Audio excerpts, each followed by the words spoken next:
The first Ark Royal was ordered by Sir Walter Raleigh at the end of the 17th century and was called Ark Raleigh until the Crown bought her for the princely sum of £5,000 and rechristened her Ark Royal.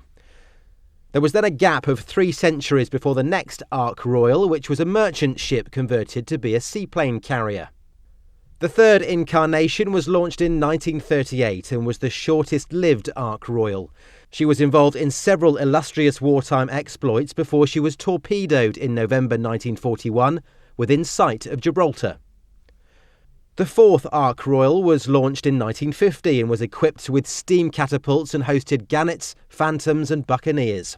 She served for 29 years before being decommissioned at the beginning of 1979.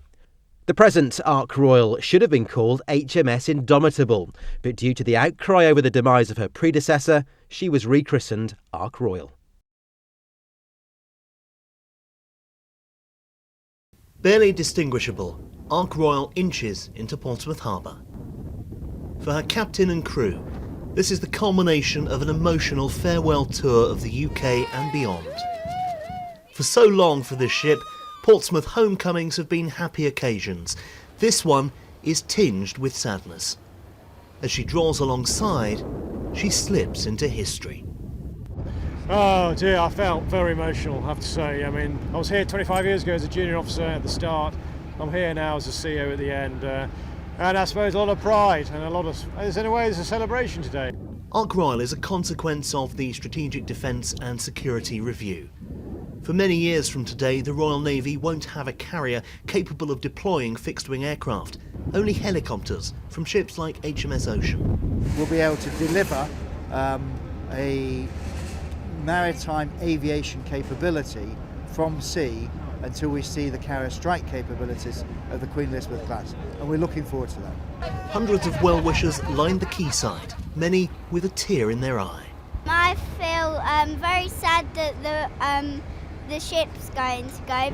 You've got to think of the crew. I mean, they work so hard on there, and it means a lot to them and to Portsmouth as well. For the ship's company, this is goodbye to Ark Royal and many of their friends and colleagues.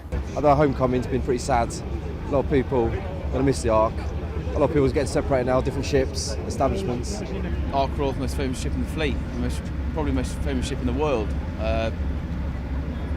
Very emotional, very sad, but everyone's going to move on to new drafts and new ships. Ark Royal's final journey saw her berth next to HMS Dauntless, one of the new sort of Navy ships, a Type 45, and in due course aircraft carriers will serve in that modern Navy. But for many sailors and families here in Portsmouth, and indeed the whole of this very naval city, losing Ark Royal truly marks the end of an era. Tim Cooper, Forces News, Portsmouth.